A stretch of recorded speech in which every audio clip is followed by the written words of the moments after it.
नमस्कार, मैं हूं रीनू कुमारी और आप देख रहे हैं पब्लिक एशिया न्यूज चैनल। इसी के साथ अब वक्त है देश की बड़ी खबरों का। पहली खबर की ओर चलते बता दें, कर्नाटक हाई कोर्ट ने एक जनहित याचिका पर राज्य और केंद्र सरकार को नोटिस जारी करने का आदेश दिया है, जिसमें आरोप लगाया गया है कि मांड्य जिले के श्रीरंगपट्टनम में भारतीय पुरातत्व सर्वेक्षण द्वारा संरक्षित मस्जिद के परिसर में अवैध रूप से मदरसा चलाया जा रहा है। अदालत ने बुधवार को अभिषेक गोना की याचिका पर सुनवाई की और उत्तरदाताओं को अपनी आपत्तियां दर्ज कराने के लिए नोटिस जारी कर दिया है। दूसरी खबर की ओर चलते बता दें, पीएम मोदी ने आज श्री राम जन्मभूमि मंदिर पर स्मारक डाक टिकट जारी किए हैं। पीएम ने इसी के साथ दुनिया भर में भगवान राम पर जारी टिकटों की पुस्तक जारी की है। इस डाक टिकट पर अलग अलग डिजाइन भी बने हैं। डिजाइन में राम मंदिर, चौपाई, मंगल भवन, अमंगलहारी सूर्य, सरयू नदी और मंदिर और ऐसी की कई मूर्तियां शामिल है। और अगली खबर की ओर चलते बता दें, असम सरकार ने नए मुख्य सचिव की नियुक्ति की है। डॉक्टर रवि कोटा को, जो असम सरकार के गृह और राजनीतिक, पासपोर्ट, जेल आदि सहित के अतिरिक्त मुख्य सचिव के रूप में तैनात है, उनको असम के अगले मुख्य सचिव के रूप में नियुक्त किया गया है। सरकार ने उनके काम को देखते हुए यह जिम्मेदारी दी है। और अगली खबर की ओर चलते बता दें, बिल्किस बानो मामले में 11 दोषियों में से 3 ने जेल अधिकारियों के सामने आत्मसमर्पण करने के लिए समय बढ़ाने की मांग करते हुए सुप्रीम कोर्ट का दरवाजा खटखटाया है। दोषियों के वकील द्वारा तत्काल सुनवाई के लिए उनकी याचिका का उल्लेख करने के बाद सुप्रीम कोर्ट याचिका को सूचीबद्ध करने पर सहमत हो गया है। कोर्ट ने दोषियों को 2 हफ्ते में आत्मसमर्पण करने के लिए आदेश दिया था। और अगली खबर की ओर चलते बता दें, तमिलनाडु के चेन्नई से 130 यात्रियों को लेकर कुआलालंपुर जाने वाली एक अंतर्राष्ट्रीय फ्लाइट की एक बड़ी दुर्घटना टल गई। आज जब फ्लाइट रनवे से टेक ऑफ करने वाली थी, तभी फ्लाइट का टायर फट गया। फ्लाइट का टायर फटने के बाद कोई दुर्घटना नहीं हुई, लेकिन सभी यात्री सुरक्षित हैं और उन्हें विमान से उतार दिया गया है। हवाई अड्डे के एक वरिष्ठ अधिकारी ने इस बात की जानकारी देते हुए बताया कि विमान का पिछला टायर उस समय फट गया जब वह मलेशिया की राजधानी के लिए उड़ान भर रहा था। और अगली खबर की ओर चलते बता दें, तमिलनाडु के नीलगिरी के सैंडीनाला जलाशय क्षेत्र में गुरुवार सुबह तापमान 0 डिग्री तक पहुंच गया है। इस घटना ने मौसम वैज्ञानिकों को भी चौंका दिया है। आपको बता दें, समाचार एजेंसी ANI द्वारा साझा किए गए वीडियो में देखा जा सकता है कि नीलगिरी में गाड़ी के शीशों पर, जमीन पर, घास पर हल्की बर्फ की चादर बिछ गई है। वहीं तापमान में आई गिरावट की वजह से जानवर भी परेशान हैं। और अगली खबर की ओर चलते बता दें, मणिपुर पुलिस ने जानकारी दी है कि बुधवार सुबह सशस्त्र उग्रवादियों ने मोरेह टेग्रोपाल जिले में आग्नेयास्त्रों और विस्फोटकों का उपयोग करके राज्य बलों पर एक हिंसक हमला किया। इस घटना में 2 कमांडो की मौत हो गई, वहीं 6 जवान घायल हो गए। वहीं थोबल जिले में सीमा सुरक्षा बल BSF पर भीड़ ने हमला किया है, जिसकी वजह से 3 जवान घायल हो गए।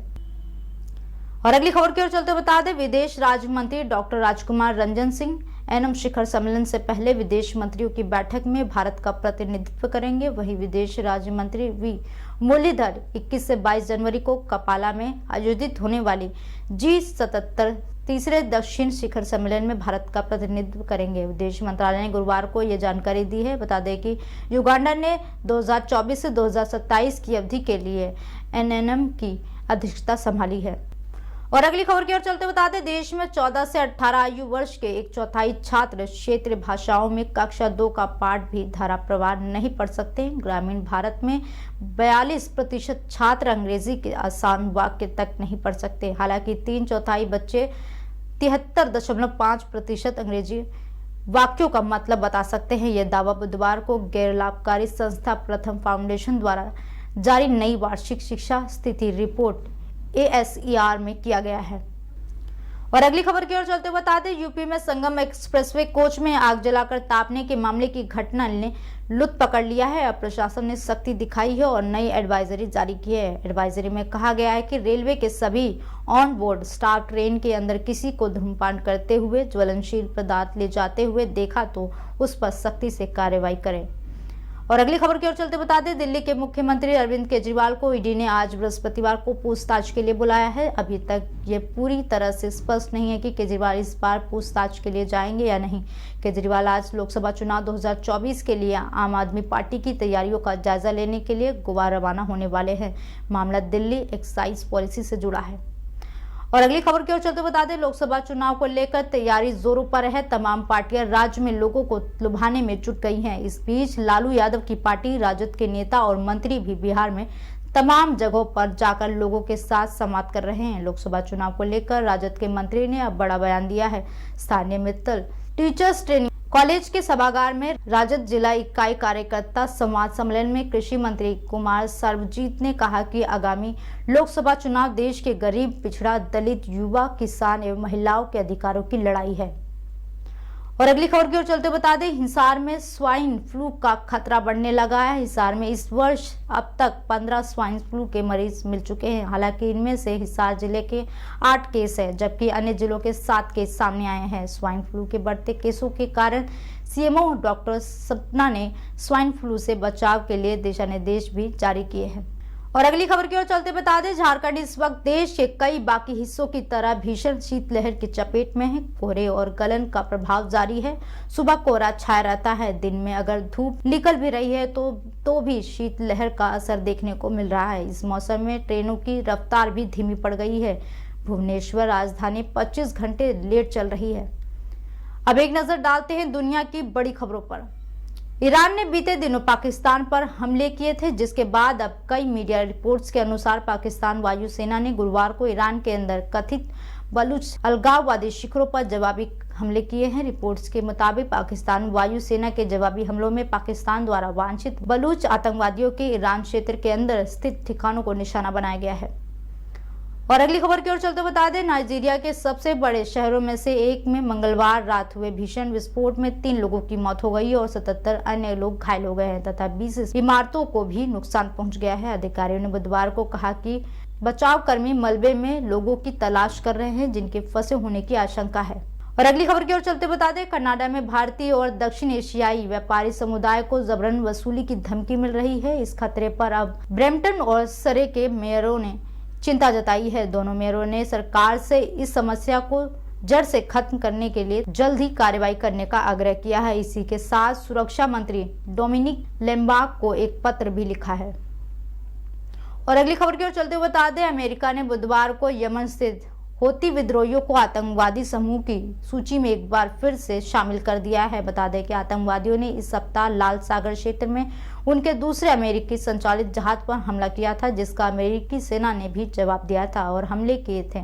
वहीं हौतीस का कहना है कि वे फिलिस्तीनियों के साथ एकजुटता से काम कर रहे हैं। और अगली खबर की ओर चलते बता दें, सिंगापुर में भारतीय मूल के मंत्री एस ईश्वरन को भ्रष्टाचार के मामले में आरोपित बनाया गया है। ईश्वरन ने कथित तौर पर सिंगापुर के सबसे अमीर लोगों में से एक होटल टाइकून ओंग बैंक सिंह से हाई प्रोफाइल खेल आयोजन के टिकट को हासिल किया था। ईश्वरन को फुटबॉल मैचों के टिकट, संगीत कार्यक्रम, फार्मूला 1 ग्रैंड प्रिक्स के टिकट दिए गए थे।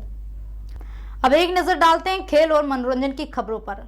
पाकिस्तान और न्यूजीलैंड के बीच खेले गए तीसरे T20 में न्यूजीलैंड ने पाकिस्तान को 45 रनों से हराकर सीरीज अपने नाम की। इस मैच में भले ही पाकिस्तान टीम को जीत नहीं मिली, लेकिन उप कप्तान मोहम्मद रिजवान ने जमकर महफिल लूटी है। उनके एक वीडियो सोशल मीडिया पर हाल ही में वायरल हो रहा है, जिसे देखकर फैंस अपनी हंसी नहीं रोक पा रहे हैं। और अगली खबर की ओर चलते हुए बता दें, भारत ने 17 जनवरी को बेंगलुरु के चित्रा स्वामी स्टेडियम में तीसरे मुकाबले में अफगानिस्तान के खिलाफ कड़ी जीत हासिल की और सीरीज में जीत दर्ज करते ही इतिहास रचा। सीरीज में इस जीत के साथ भारत सबसे ज्यादा बार T20 में किसी टीम को क्लीन स्वीप करने वाली टीम है। इससे पहले ये रिकॉर्ड पाकिस्तान के नाम था। और अगली खबर की ओर चलते बता दें, अफगानिस्तान ने रनों का पीछा करते हुए 6 विकेट के नुकसान पर 212 रन बनाए। दोनों टीमों का स्कोर बराबर रहा और मैच अब पहुंच सुपर ओवर में है। सुपर ओवर में अफगानिस्तान पहले बल्लेबाजी करने उतरी। कप्तान रोहित ने गेंद मुकेश कुमार के हाथों में थमाई। पहले सुपर ओवर में अफगानिस्तान ने 16 रन बनाए। रोहित, यशस्वी और रिंकू मिलकर भी पहले सुपर ओवर में 16 रन ही बना सके। और अगली खबर की ओर चलते बता दें, अफगानिस्तान के खिलाफ भारत ने दूसरे सुपर ओवर में रवि बिश्नोई के कारण जीत दर्ज की। बिश्नोई दूसरे सुपर ओवर में 12 रनों का बचाव करने में सफल रहे, जिससे भारत ने जीत दर्ज की। सुपर ओवर में गेंदबाजी करने का मौका मिलने पर रवि बिश्नोई ने होस्ट ब्रांड कास्टर से बात करते हुए अपने रणनीति पर खुलासा किया। और अगली खबर की ओर चलते बताते रोहित शर्मा एक छोर पर खड़े थे और टीम इंडिया देखते ही देखते अपने 4 बड़े विकेट गंवा दिए थे। यशस्वी जायसवाल, विराट कोहली और संजू जैसे धाकड़ बल्लेबाज पवेलियन लौट चुके थे। रिंकू सिंह के साथ मिलकर पहले रोहित ने भारतीय टीम को संवारा और फिर अंतिम ओवरों में बल्ले से ऐसी तबाही मचाई कि कोहली के होम ग्राउंड में सिर्फ हिटमैन का ही शोर सुनाई दिया। और अगली खबर की ओर चलते बता दें रवीना टंडन की वेब सीरीज कर्मा कॉलिंग जल्द ही रिलीज होने वाली है। इस बीच एक्ट्रेस ने भगवान का आशीर्वाद लेने के लिए सोमनाथ ज्योतिर्लिंग पहुंची, जहां पूरे भक्ति भाव से उन्होंने बेटी के साथ मंदिर के दर्शन किए। सोमनाथ ज्योतिर्लिंग मंदिर विजिट के वीडियो में रवीना टंडन ने दर्शन के दौरान कई सारे पोस्ट भी शेयर किए। और अगली खबर की ओर चलते हुए बता दें अयोध्या राम मंदिर प्राण प्रतिष्ठा 22 जनवरी को होनी है, लेकिन इसके लिए अनुष्ठान 16 जनवरी से शुरू हो गया है। इस बीच गुरुवार बॉलीवुड के एक्टर अनुभव खेर ने अयोध्या राम मंदिर विजिट को लेकर एक वीडियो सोशल मीडिया पर शेयर किया है। इस खास मौके पर बुलाए जाने के लिए खुद को सौभाग्यशाली बताया है। और अगली खबर की ओर चलते बता दें अयोध्या में 22 जनवरी को होने वाले राम मंदिर प्राण प्रतिष्ठा का साक्षी बनने के लिए हर कोई उत्सुक है। अरुण गोविल से लेकर दीपिका चिखलिया और हेमा मालिनी सहित कई सितारे पहले ही अयोध्या पहुंच चुके हैं। ऐसे में अब टीवी पर रामायण की सर्चिंग भी बढ़ गई है। और अगली खबर की ओर चलते बता दें पूजा भट्ट ने साल 2023 में बिग बॉस OTT सीजन 2 में हिस्सा लिया था। उन्होंने टॉप 5 में भी अपनी जगह बनाई थी, हालांकि टॉप 3 से बाहर हो गई थी। वहीं अब उन्होंने बिग बॉस सीजन 17 को लेकर रिएक्ट किया है। उन्हें एक्ट्रेस शो के लिहाजे एपिसोड में मनारा चोपड़ा को लेकर विक्की जैन का रवैया पसंद नहीं आया। और आखिरी खबर की ओर चलते बता दें साउथ सुपरस्टार महेश बाबू की तेलुगु फिल्म गुटुर कारमा बॉक्स ऑफिस पर गर्दा उड़ा रही है। महज 6 दिनों के अंदर ही सिंगल भाषा में रिलीज हुई इस मूवी ने दुनिया भर में तो अपना जलवा बिखेरा ही, लेकिन घरेलू बॉक्स ऑफिस पर भी मूवी ने 100 करोड़ का आंकड़ा पार कर कैप्टन मिलर और हनुमान की हालत खस्ता कर दी है। ऐसे ही देश दुनिया की तमाम जानकारी के लिए जुड़े रहे पब्लिकेशन न्यूज से। नमस्कार।